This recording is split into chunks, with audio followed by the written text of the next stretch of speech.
A corda cortava seus pulsos. Gideon Pratt abriu os olhos para um círculo de rostos que ele não reconhecia, todos olhando para ele com expressões talhadas em pedra. Sua cabeça latejava. A última coisa de que se lembrava era de ter dado água ao seu cavalo perto do riacho ao pôr do sol. Agora o sol estava diretamente acima, queimando através de um céu sem nuvens. Quantas horas tinham se passado? Onde estava seu cavalo? Ele tentou se mover, mas seus braços estavam amarrados atrás das costas, presos a um poste de madeira fincado profundamente na terra. Ao redor dele, o acampamento tribal se estendia em todas as direções. Abrigos de couro permaneciam em silêncio, como testemunhas. Homens e mulheres se aproximavam, formando um círculo que se fechava lentamente. Ninguém dizia uma palavra. Uma jovem estava na beira da multidão, seus olhos escuros fixos nele com uma intensidade que fez seu peito apertar. Ela sabia de algo. Ele podia ver pela postura dela e rígida, alerta, como se esperasse por um momento específico. Mas por que ela não falava? 3 dias antes, Gideon havia entrado no vale carregando apenas suprimentos e boas intenções. Viera entregar farinha, sal e ferramentas a um posto comercial que atendia tanto colonos quanto as famílias nativas que viviam nas colinas ao redor. O trabalho era simples. O pagamento, justo. Ele não incomodava ninguém, falava apenas quando falavam com ele, nunca procurava confusão. Mas a confusão tinha um jeito de encontrar homens como ele e homens que caminhavam pelo mundo sem armadura ou aliados. O acampamento estava silencioso quando ele chegou ao riacho. Lembrava-se de ter desmontado e deixado seu cavalo beber da água gelada. Então, um som atrás dele, em algo pesado cortando o ar. A dor explodiu na parte de trás de sua cabeça e o mundo desabou em escuridão. Agora ele estava ali, acusado de algo que não compreendia, diante de um julgamento feito por pessoas que já haviam decidido sua culpa. Um homem avançou da multidão, e mais velho, com fios grisalhos correndo pelos longos cabelos que caíam sobre os ombros. Cicatrizes marcavam seu rosto, finas linhas brancas que contavam histórias de sobrevivência e conflito. Era Takakota, o chefe. Sua presença comandava silêncio. Mesmo num lugar já silencioso, ele carregava a autoridade de alguém que guiara seu povo por estações de dificuldades e perdas. O olhar de Takakota percorreu o rosto de Gideon, medindo, avaliando. Depois ele se virou e gesticulou para a multidão. Outro homem apareceu. Alguém vestindo roupas que não pertenciam àquele lugar. Camisa engomada, botas polidas, um casaco limpo demais para a poeira e o calor. Royce Barré. O estômago de Gideon afundou. Ele conhecia aquele rosto. Tinha-o visto 3 dias antes no posto comercial. Sorriso largo demais, risada alta demais, promessas vazias feitas a pessoas que não percebiam que estavam sendo enganadas. Royce caminhou até o centro do círculo, posicionando-se diante de Gideon. Encontrou os olhos dele por um breve instante, e naquele instante Gideon entendeu tudo. Não era um acidente. Era uma armadilha, e ele tinha caído direto nela. Takakota levantou a mão. O julgamento estava prestes a começar. A voz de Takakota cortou o silêncio como uma lâmina rasgando o tecido. Ele falou primeiro em sua própria língua, de palavras que Gideon não entendia, mas cujo peso sentia em cada sílaba. Depois, o chefe mudou para um inglês áspero. Cada palavra carregada, pesada de acusação. 3 rifles sagrados foram tirados de nosso depósito. Rifles dados por tratado. Proteção para nossas famílias. Os olhos de Takakota queimavam dentro de Gideon. Você foi visto perto de nosso acampamento. Foi visto saindo antes do amanhecer. Agora os rifles desapareceram. A garganta de Gideon secou. Rifles sagrados e armas do tratado destinadas a proteger a tribo de ameaças, de animais selvagens, de grupos hostis que vagueavam pelo território. Roubá-las não era apenas um furto. Era uma declaração de guerra, uma traição à paz frágil que mantinha aquele vale longe do conflito. Eu não peguei nada, disse Gideon, a voz mais rouca do que pretendia. Vim entregar suprimentos, só isso. Dei água ao meu cavalo no riacho e alguém me atacou pelas costas. Murmúrios se espalharam pela multidão. Gideon viu dúvida em alguns rostos, raiva em outros, mas a maioria apenas observava, esperando para ver como aquilo iria terminar. A jovem, Inaki, estivera olhando para ele o tempo todo e continuava imóvel na beira do grupo. A mandíbula firme, as mãos cerradas ao lado do corpo. Ela queria falar. Gideon via isso na tensão que marcava cada músculo dela, mas ainda assim ela permanecia em silêncio. Takakota ergueu a mão outra vez, silenciando os murmúrios. Ele gesticulou para Royce Barré, que deu um passo à frente com uma confiança ensaiada. Royce olhou para a tribo reunida com algo que parecia preocupação sincera, sua expressão cuidadosamente moldada para parecer pesarosa. Chefe Takakota, eu queria não ter que dizer isso, começou Royce, a falsa simpatia escorrendo de cada palavra, mas eu ouvi. 2 manhãs atrás, pouco antes do amanhecer, eu estava verificando minha carroça no posto comercial quando notei alguém se movendo pela mata em direção ao seu acampamento. Não pensei muito na hora, achei que talvez tivesse negócios com seu povo. Mas então o vi novamente, voltando pelo mesmo caminho, carregando algo embrulhado em lona, em algo comprido, no formato de rifles. Mentiras. Cada palavra era uma mentira calculada, dita com a confiança suave de um homem que construiu sua vida enganando os outros. As mãos de Gideon se fecharam atrás do poste, a corda cavando ainda mais fundo na pele enquanto ele lutava contra as amarras. Isso não é verdade. Gideon disse, mais alto agora. Eu nunca cheguei perto do depósito deles. Nunca toquei nesses rifles. Ele está mentindo. Mas Royce já estava enfiando a mão no bolso do casaco, tirando um papel dobrado. Entregou-o a Takakota com uma solenidade teatral. Encontrei isso perto de onde os rifles eram guardados. Um recibo do posto comercial, com o nome dele. Takakota desdobrou o papel, os olhos percorrendo a escrita. O coração de Gideon afundou. Ele havia assinado recibos no posto comercial quando pegou o contrato de entrega. Procedimento padrão, nada incomum. Mas agora aquela assinatura estava sendo distorcida como prova de culpa, prova de que ele estivera na área, que tivera acesso e oportunidade. A expressão do chefe escureceu. Ele olhou para Gideon com algo próximo de certeza agora, e o tipo de certeza que termina em punição, rápida e definitiva. A multidão se aproximou mais, sua dúvida inicial endurecendo em convicção. Gideon sentiu o ar ficar mais espesso, mais pesado, pressionando seu peito como um peso físico. E ainda assim a jovem não dizia nada e mais seus olhos nunca deixavam o rosto de Royce. Royce ainda não tinha terminado. Ele se virou para a multidão agora, a voz crescendo com uma indignação fabricada. Eu tentei ser justo. Tentei dar aos colonos e às famílias nativas uma oportunidade de negociar em paz, de construir algo melhor do que o que veio antes. Mas existem homens como este, que veem oportunidade no caos. Homens que querem lucrar com o conflito. A ironia quase sufocou Gideon. Essas palavras descreviam Royce perfeitamente e não ele. Mas a multidão não sabia disso. Eles só sabiam do que tinham sido informados, do que tinham sido levados a acreditar. Gideon forçou-se a falar, tentando romper a encenação de Royce. Perguntem a qualquer um no posto comercial. Eu entreguei farinha e sal, nada além disso. Passei uma noite lá, dormi no celeiro e parti na manhã seguinte. Eu nunca cheguei perto do acampamento de vocês até alguém me golpear e me arrastar para cá. Uma das anciãs da tribo, uma mulher com o cabelo prateado trançado até as costas, deu um passo à frente. Ela falou com Takakota em sua língua, o tom questionador. Takakota ouviu e então assentiu lentamente. Voltou-se para Gideon. Você diz que foi atacado. Onde? Quando? No riacho ontem ao entardecer. O sol estava baixo, talvez a 1 hora do escuro.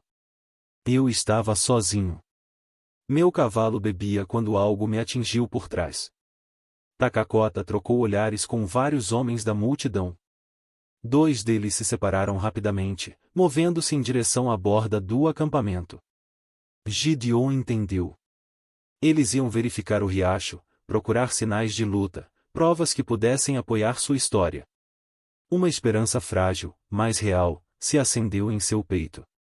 Se encontrassem algo, terra remexida, marcas, sangue, e talvez aquilo pudesse impedir a violência que se aproximava. Mas Royce já balançava a cabeça, sua expressão mudando para algo parecido com pena. É claro que ele diria isso. Todo culpado reivindica inocência. Todo ladrão inventa uma história sobre ter sido atacado. Ele fez uma pausa, deixando suas palavras se fixarem. Mas não estou aqui para discutir o que ele diz. Estou aqui para dizer o que eu vi.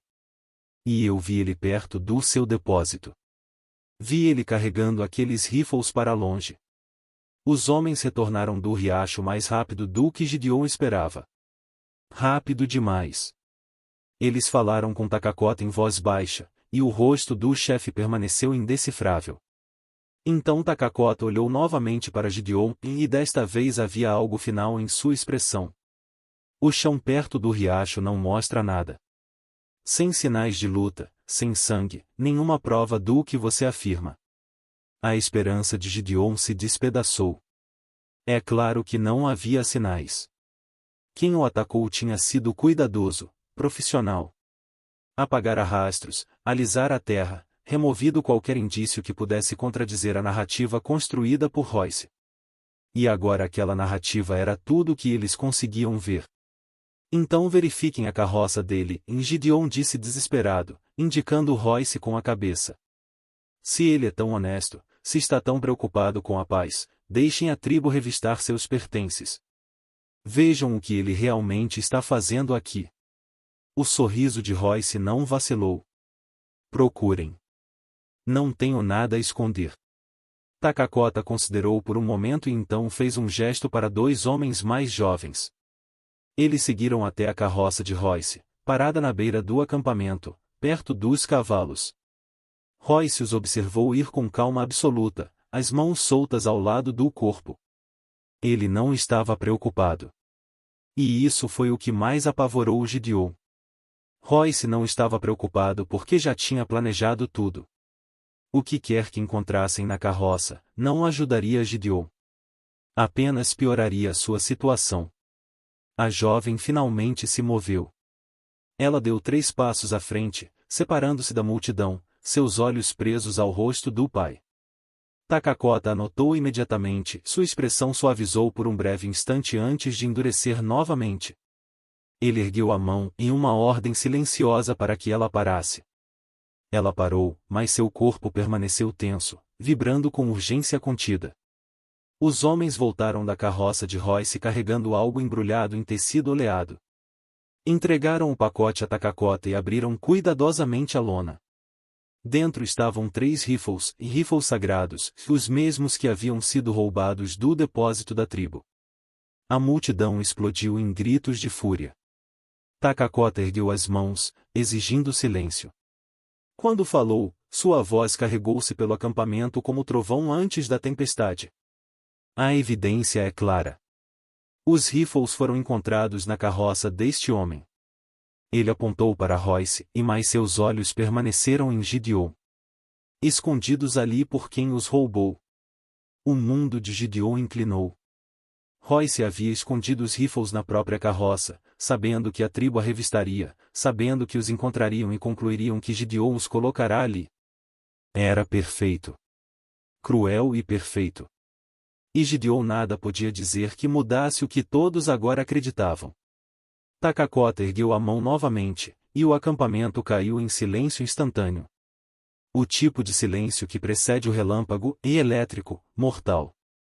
O rosto do chefe transformou-se de julgamento ponderado para certeza fria. Ele falou primeiro em sua língua, dirigindo-se à tribo. Depois se voltou para Gideon, e suas palavras vieram em inglês pesado de sentença. Você veio à nossa terra. Tirou aquilo que protege nossas crianças. Tentou esconder seu crime colocando os rifles na carroça de outro homem, esperando que não procurássemos, esperando que o culpássemos em seu lugar. A voz de Takakota endureceu a cada frase. Isso não é apenas roubo. Isso é traição à paz que lutamos para manter. Gideon puxou contra as cordas, ignorando a dor enquanto elas cortavam sua pele. Eu não escondi aqueles rifles. Royce os colocou lá ele mesmo. Foi ele quem os roubou. Está tentando me incriminar, para que vocês me culpem em vez de verem o que ele realmente está fazendo aqui. Mas suas palavras soaram desesperadas até para seus próprios ouvidos. Ele não tinha provas, nem testemunhas, nada além de sua insistência. E isso significava nada diante das evidências físicas que todos tinham acabado de ver. Royce estava perto de Takakota, sua expressão cuidadosamente moldada em justa indignação misturada com decepção, como se tivesse esperado algo melhor de Gideon, mas não estivesse surpreso com aquele desfecho. Chefe Takakota, disse Royce, a voz suave e razoável, eu entendo sua raiva. Esses rifles representam sua segurança, sua capacidade de proteger suas famílias. Seu roubo é um crime sério. Ele fez uma pausa, olhando para Gideon com algo que parecia tristeza genuína. Mas eu pediria que considerasse misericórdia. Talvez este homem tenha cometido um erro. Talvez estivesse desesperado, precisando de dinheiro. Matá-lo não trará entendimento entre nossos povos. A sugestão de misericórdia fez o sangue de Gideon gelar, porque ele entendeu imediatamente o que Royce estava fazendo. Ao pedir clemência, Royce parecia nobre e compassivo, enquanto ao mesmo tempo reforçava a culpa de Gideon. Cada palavra que ele dizia empurrava a tribo mais perto da condenação, enquanto fazia Royce parecer uma voz de razão e paz. Takakota estudou Royce por um longo momento e então olhou de volta para Gideon. Ele fala por você. Pede para que sua vida seja poupada. Os olhos do chefe não tinham calor algum. Mas nossa lei é clara. Roubar armas destinadas a proteger nossas famílias é um ato de guerra, e atos de guerra exigem consequências. A multidão se aproximou ainda mais. Gideon viu mãos indo a facas, a porretes. Viu rostos distorcidos pela raiva e pelo medo. Aquelas pessoas tinham sido prometidas proteção através do tratado. Tinham recebido aqueles rifles como garantia de que poderiam se defender. Agora alguém havia roubado essa segurança, e eles queriam justiça. Eles mereciam justiça. Mas estavam prestes a punir o homem errado. Por favor, disse Gideon, odiando a desesperação em sua própria voz, mas incapaz de contê-la. Apenas me deem uma chance de provar o que estou dizendo. Deixem-me mostrar o que Royce realmente está planejando. Você já teve sua chance, disse Takakota. As evidências falam mais alto do que suas palavras. O chefe virou-se para a tribo reunida e começou a falar novamente em sua língua. Gideon não precisava de tradução para entender. Ele via nos acenos de cabeça, nos olhares, e expressões que haviam ultrapassado a raiva e chegado a algo mais frio, mais definitivo. Takakota estava pronunciando a sentença. Royce encontrou o olhar de Gideon por um breve instante, e desta vez não se preocupou em esconder a satisfação em seu rosto. Ele tinha vencido. Tinha manipulado tudo perfeitamente, virado uma tribo inteira contra um homem inocente, enquanto se colocava como aliado e defensor deles. Seja qual fosse o plano de Royce, qualquer esquema que exigisse fazer aquela tribo perder a confiança nos colonos, acreditar-se traída, estava funcionando. Takakota terminou de falar e voltou-se para Gideon. Sua mão moveu-se para a faca no cinto, e não para puxá-la ainda, mas o gesto era claro. O julgamento havia sido feito. A sentença seria executada. E foi então que a jovem deu um passo à frente outra vez. Desta vez, quando Takakota ergueu a mão para detê-la, ela o ignorou. Caminhou diretamente para o centro do círculo, posicionando-se entre o pai e Gideon. Quando falou, sua voz cortou a tensão como uma lâmina através da seda. Pai, pare. Todos os olhos se voltaram para ela. A expressão de Takakota mudou para surpresa e então para advertência. Nala, volte ao seu lugar. Isso não diz respeito a você. Mas Nala não se moveu. Permaneceu imóvel, as costas retas, os olhos fixos em uma pessoa na multidão. Não Gideon. Não seu pai. Royce Barré. Os olhos de Nala permaneceram cravados em Royce. A multidão se remexeu, inquieta, confusa com sua atitude, sem entender o que ela pretendia. Takakota deu um passo em direção à filha, a voz baixa e firme. Nala, eu disse, volte ao seu lugar. O julgamento já foi feito. Ela finalmente olhou para o pai. E naquele momento, Gideon viu em seu rosto algo que apertou seu peito. Medo. Não por si mesma, mas pelo que suas palavras poderiam lhe custar. Pelo que poderia mudar ao falar a verdade. Mas sob o medo havia algo mais forte. Determinação. Aquela que não podia ser silenciada. O julgamento está errado, e ela disse. Sua voz ecoou pelo acampamento, clara e firme. Este homem não roubou nossos rifles. A multidão explodiu em murmúrios furiosos. O rosto de Takakota escureceu. Você não estava lá. Não viu o que aconteceu. Mas eu vi. Nala virou-se completamente para encarar Royce. Há 2 manhãs, antes do nascer do sol, eu voltava da caça nas colinas do leste. Eu vi alguém se movendo perto do nosso depósito. Achei que fosse um dos nossos, então fiquei quieta. Não queria incomodar. Ela fez uma pausa. Quando voltou a falar, sua voz era mais dura. Mas não era um dos nossos.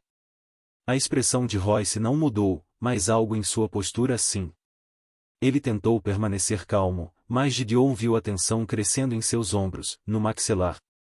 Nala estava prestes a destruir tudo que ele havia construído e ele sabia disso. Eu observei, e continuou Nala. Fiquei escondida porque algo parecia errado na maneira como ele se movia. Cuidadoso demais. Deliberado demais. Ele abriu o depósito, pegou os 3 rifles, embrulhou-os em lona e os levou em direção ao assentamento. Ela respirou fundo. Depois eu o vi escondê-los perto do riacho, entre os arbustos onde os salgueiros crescem densos. Ele passou muito tempo apagando seus rastros, certificando-se de que ninguém veria o que tinha feito. A multidão agora estava completamente silenciosa. Cada pessoa permanecia imóvel, processando o que estava ouvindo. Takakota encarou a filha com uma expressão dividida entre incredulidade e a compreensão que lentamente surgia. Se você viu isso, e disse Takakota, lentamente. Por que não falou antes? Porque eu não tinha certeza no começo. A luz estava fraca. Eu podia ver o que ele estava fazendo, mas não o rosto claramente. Não até ele voltar aqui esta manhã, ficando diante de todos, mentindo sobre o que aconteceu. A voz de Nala ficou mais firme. Então eu tive certeza. E não vou deixar um homem inocente morrer por um crime que não cometeu. Royce finalmente se moveu. Ele abriu as mãos num gesto de confusão e dor. Chefe Takakota, não sei o que sua filha acha que viu, mas garanto que... Nala se virou para ele, cortando suas palavras pela metade. Caminhou em sua direção lentamente, cada passo medido e deliberado, até ficar bem na frente dele. Perto o suficiente para que ele não pudesse desviar o olhar. Perto o suficiente para que todos vissem claramente o rosto dos dois. Quando falou, suas palavras caíram no silêncio como pedras em um lago parado. 4 palavras, simples, devastadoras, absolutas. Eu vi você fazer isso. O peso daquelas palavras caiu sobre a assembleia. Por 3 longos batimentos, ninguém se mexeu. Ninguém respirou. Então a máscara cuidadosamente construída de Royce rachou. Apenas por um instante, tempo suficiente para Gideon ver o cálculo em seus olhos, avaliando rapidamente como reagir, como recuperar o controle, como virar a situação a seu favor. Mas antes que Royce pudesse falar, antes que pudesse criar outra mentira, Takakota deu um passo à frente. A mão do chefe avançou e agarrou o braço de Royce sem gentileza. Sua voz, quando veio, carregava uma fúria que vinha crescendo desde o momento em que os rifles desapareceram. Você acusa minha filha de mentir? O sorriso de Royce voltou, mas agora mais fino, mais desesperado. Chefe, por favor. Ela se confundiu. A luz era fraca. Ela mesma disse isso. Ela não poderia ter visto. Ela viu o suficiente. O aperto de Takakota se firmou. E agora você vai explicar por que roubou de nós, por que tentou culpar outro homem, e por que achou que poderia ficar no meu acampamento e mentir na minha cara. 2 guerreiros da tribo avançaram, ficando um de cada lado de Royce. Seu sorriso desapareceu completamente. Pela primeira vez desde que esse pesadelo começou, Gideon viu medo verdadeiro nos olhos de Royce Barret. A armadilha cuidadosamente planejada estava desmoronando, e o homem que a construíra estava prestes a ser pego dentro dela. Royce tentou puxar o braço para se soltar, mas Takakota não permitiu. Os 2 guerreiros se aproximaram ainda mais, as mãos pousadas perto das armas, as expressões implacáveis, não deixando espaço para a fuga. Os olhos de Royce percorreram um círculo, procurando uma abertura, uma saída, mas a multidão havia se fechado completamente. Não havia para onde correr. Isso é ridículo, disse Royce, a voz subindo com indignação falsa. Sua filha está confusa. Ela está tentando proteger alguém. Talvez ela tenha sentimentos por esse cowboy, eu não sei. Mas vocês não podem realmente acreditar. Revistem a carroça dele, e ordenou Takakota. Tudo. Cada canto, cada espaço escondido. 4 homens partiram imediatamente para a carroça de Royce. Trabalharam com precisão metódica, removendo fundos falsos, verificando sob os assentos, abrindo cada container e bolsa. O rosto de Royce empalideceu à medida que eles avançavam, sua confiança anterior se dissolvendo a cada segundo. Gideon observava, ainda amarrado ao poste, o coração martelando no peito. A busca não demorou. Um dos homens chamou, levantando uma sacola de couro encontrada escondida sob uma tábua solta na carroceria. Ele a levou até Takakota e abriu cuidadosamente. Dentro havia papéis. Dezenas deles, cobertos de escrita e selos oficiais. Takakota tirou o primeiro documento e começou a ler, sua expressão escurecendo a cada linha. O que é isto? Exigiu Takakota, mostrando o papel a Royce. Royce não respondeu. Seu maxilar estava travado, as mãos fechadas em punhos. Gideon não podia ver o documento, mas podia ver o efeito que tinha no chefe. O rosto de Takakota mudou da raiva para algo mais frio, mais perigoso. Traição. Takakota entregou o documento à anciã de cabelos prateados trançados. Ela o leu, os olhos se arregalando, e passou para outro ancião. À medida que mais pessoas examinavam os papéis, uma onda de choque e fúria se espalhou pela multidão. Finalmente, Takakota se voltou para todos, a voz tremendo com fúria contida. Esses papéis são contratos de terra. Acordos para vender este território a companhias de mineração e colonos do leste. Contratos que afirmam que eu já concordei em mover meu povo para fora deste vale. Ele se virou para Royce. Contratos com minha marca, minha assinatura. Mas eu nunca assinei esses documentos. Nunca aceitei deixar nossa terra. As peças se encaixaram na mente de Gideon com brutal clareza. Royce não tinha apenas roubado os rifles. Ele havia falsificado acordos para expulsar a tribo de suas terras, e, ao culpar Gideon pelo roubo, ao fazer a tribo acreditar que um colono os traiu, Royce estava criando o conflito de que precisava. Se a tribo retaliaria contra colonos, se a violência começasse, as autoridades teriam justificativa para removê-los à força. A terra seria liberada, os contratos cumpridos, e Royce receberia o pagamento das empresas ansiosas para explorar o vale. Você planejou tudo isso, disse Gideon, a voz ecoando pelo acampamento. Você roubou os rifles para fazê-los pensar que eu os traí. Queria que ficassem com raiva o bastante para atacar colonos. Então as autoridades viriam, expulsariam todos vocês, e seus compradores ficariam com a terra. O silêncio de Royce foi confirmação suficiente. Takakota aproximou-se ainda mais, a mão agora sobre a faca em seu cinturão. Quando falou, suas palavras saíram por entre dentes cerrados. Você teria feito com que matássemos um homem inocente. Teria iniciado uma guerra entre nosso povo e os colonos. Teria nos expulsado de uma terra que é nossa há gerações. A voz do chefe caiu para pouco mais que um sussurro. Tudo por dinheiro. É só negócio, e disse Royce, sua máscara finalmente caindo por completo. Nada mais de fingimento de amizade ou preocupação, apenas cálculo frio. Esta terra vale mais para as companhias do que vale para vocês. Vocês a estão desperdiçando. Vivendo como se ainda estivessem em um passado que não existe mais. Eu estava oferecendo progresso, oportunidade. Você estava oferecendo mentiras, retrucou Takakota, a mão apertando a faca. E agora enfrentará a justiça. Justiça de verdade. Os guerreiros agarraram os braços de Royce, forçando-o a se ajoelhar no centro do círculo. A multidão se aproximou, a raiva quase palpável, suas vozes se elevando em exigências de punição.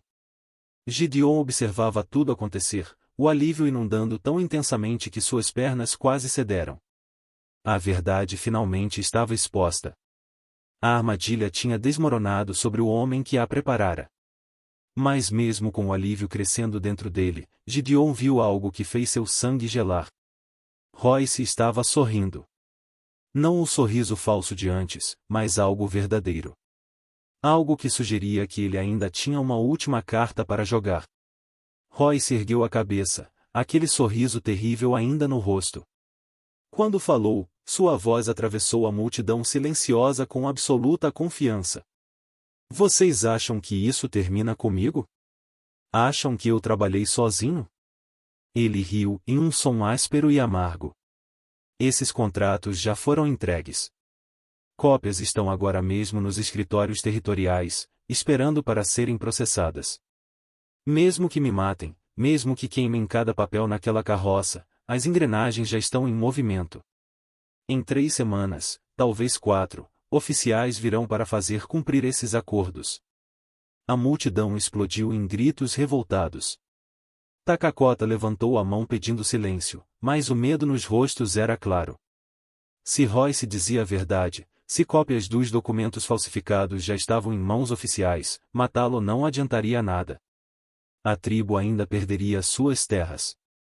A guerra que Royce desejava aconteceria de qualquer forma. Mas Gideon convivera tempo suficiente com homens como Royce para reconhecer um blefe quando ouvia um. Já tinha visto isso em postos comerciais e salões, em homens desesperados fazendo declarações ousadas que não podiam sustentar, esperando que o medo salvasse. E naquele momento, Royce estava desesperado. Ele está mentindo, e disse Gideon. Todas as cabeças se viraram para ele. Se ele já tivesse entregue os documentos, não manteria os originais na carroça. Ele teria guardado cópias para si, não os contratos reais com assinaturas falsificadas. Esses papéis são valiosos demais, perigosos demais. Ele não arriscaria alguém os ver antes de concluir o acordo. O sorriso de Royce vacilou por um breve momento, mas foi suficiente. Gideon continuou. E ele não poderia ter parceiros. Um esquema como esse, e falsificar acordos tribais, roubar armas sagradas, incriminar um homem inocente, e exige sigilo. Quanto mais pessoas envolvidas, maior o risco de alguém falar, ser pego, ou exigir uma parte maior. Ele trabalhou sozinho porque precisava, porque ninguém mais podia saber o que ele realmente estava fazendo. Takakota estudou o rosto de Royce, vendo a verdade na mudança de sua expressão de confiança para um pânico mal disfarçado. O chefe assentiu lentamente. Soltem o cowboy. Um dos guerreiros se aproximou de Gideon, sacou uma faca e cortou as cordas que prendiam seus pulsos. O alívio da pressão desaparecendo foi quase doloroso. Os braços de Gideon caíram ao lado do corpo, o sangue retornando às mãos como fogo. Ele se levantou, cambaleando um pouco, depois se firmou e caminhou até onde Royce permanecia ajoelhado no centro do círculo. Você tentou me matar por um crime que eu não cometi, disse Gideon, olhando para o homem que quase o destruíra. Você estava disposto a iniciar uma guerra, a matar inocentes, só para lucrar com terra roubada. Royce levantou o olhar, o rosto completamente desmascarado agora. O que restava era algo feio e pequeno. Você não é ninguém. Acha que isso importa? Acha que me impedir muda alguma coisa? Há 100 homens como eu por aí, todos procurando as mesmas oportunidades. Alguém vai vir, alguém mais esperto, e esse povo vai perder suas terras de qualquer jeito. Talvez, disse Gideon, calmamente. Mas não hoje. E não por sua causa. Takakota deu um passo à frente, posicionando-se ao lado de Gideon. O chefe olhou para a filha, que permanecerá ali o tempo todo. O orgulho estava claro em seu rosto e misturado com algo mais profundo. Gratidão. Ela havia arriscado tudo para falar.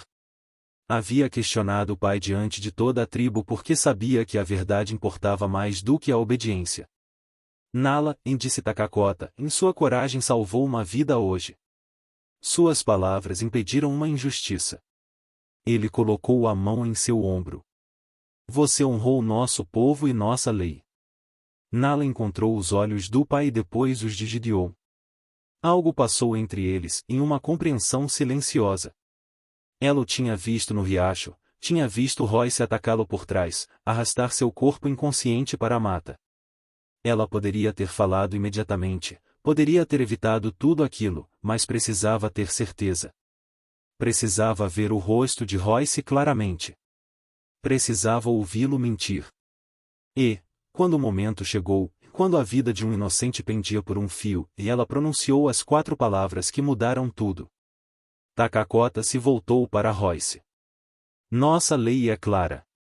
Você roubou de nós. Tentou nos destruir.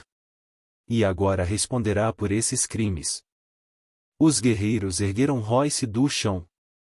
Ele se debatia, gritando ameaças e xingamentos, mas suas palavras já não significavam nada. A multidão se abriu enquanto o conduziam para a beira do acampamento.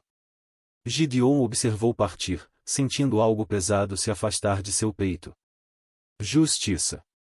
Justiça de verdade. Não aquela versão falsa que Royce tentou construir, mas a que nasce quando a verdade é ouvida e colocada em ação. Takakota olhou para Gideon por um longo momento. Depois estendeu a mão. Gideon a apertou. O sol começava a descer em direção às colinas do oeste, pintando o vale com tons de âmbar e ferrugem. Gideon ficou à beira do acampamento tribal, observando os homens recolherem os pertences de Royce. Cada contrato falsificado, cada peça de evidência, cada documento que provava o alcance de sua conspiração estava sendo reunido. Takakota já havia enviado 2 escribas ao escritório territorial mais próximo com a verdadeira história, e levando provas da falsificação e uma denúncia formal contra Royce Barré por tentativa de fraude e roubo. O próprio Royce permanecia amarrado no centro do acampamento, guardado por 4 guerreiros. Sua confiança anterior havia desaparecido por completo. O Conselho Tribal deliberou por menos de 1 hora antes de chegar à decisão, e Royce seria mantido ali até que as autoridades territoriais viessem buscá-lo. Ele enfrentaria julgamento em um tribunal adequado, respondendo pelos crimes de acordo com a lei que tentou manipular. Não era a justiça rápida que alguns da tribo queriam, mas Dakota tinha sido claro. Se matassem Royce, sua morte poderia ser distorcida como prova de que a tribo era perigosa, imprevisível e violenta. Melhor deixar as autoridades verem exatamente com que tipo de homem estavam lidando. Deixar que as evidências falassem.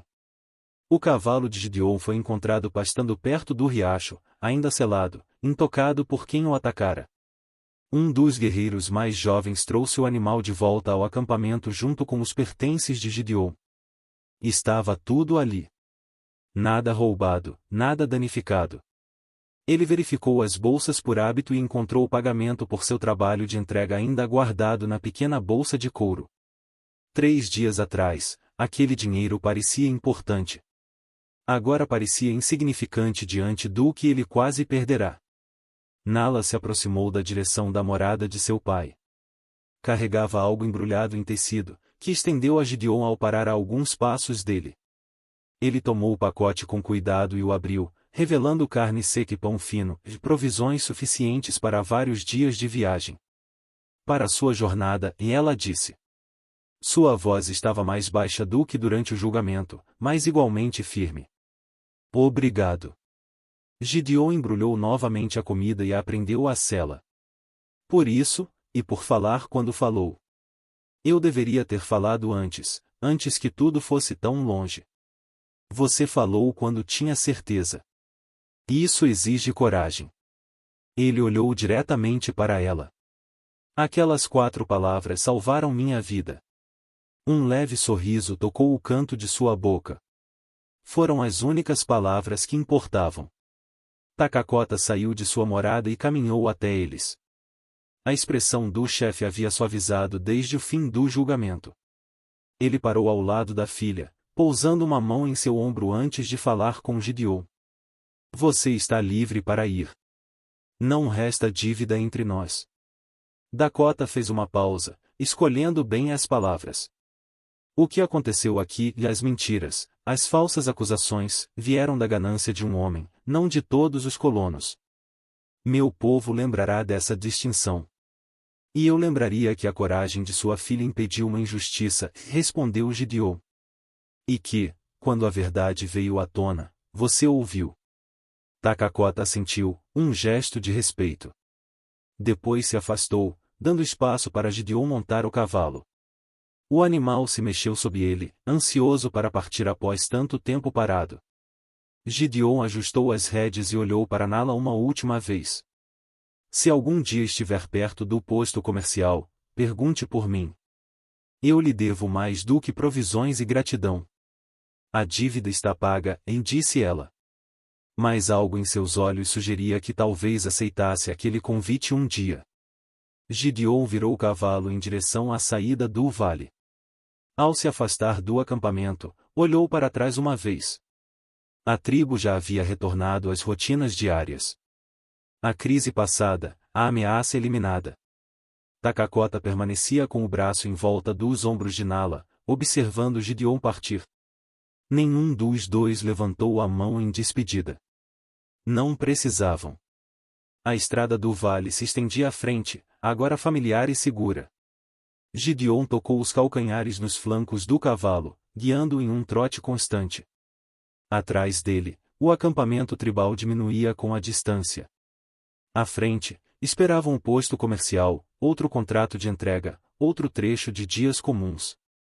Ele não era ninguém especial, e apenas um homem que estivera no lugar errado na hora errada, que quase morreu por um crime que não cometeu, e que foi salvo por 4 palavras ditas no momento exato. O sol tocava o horizonte quando ele deixou o vale para trás. Gideon não olhou mais para trás. Não se esqueça de se inscrever e considerar um super chat para nos ajudar a continuar trazendo mais histórias como esta. Seu apoio significa tudo para nós.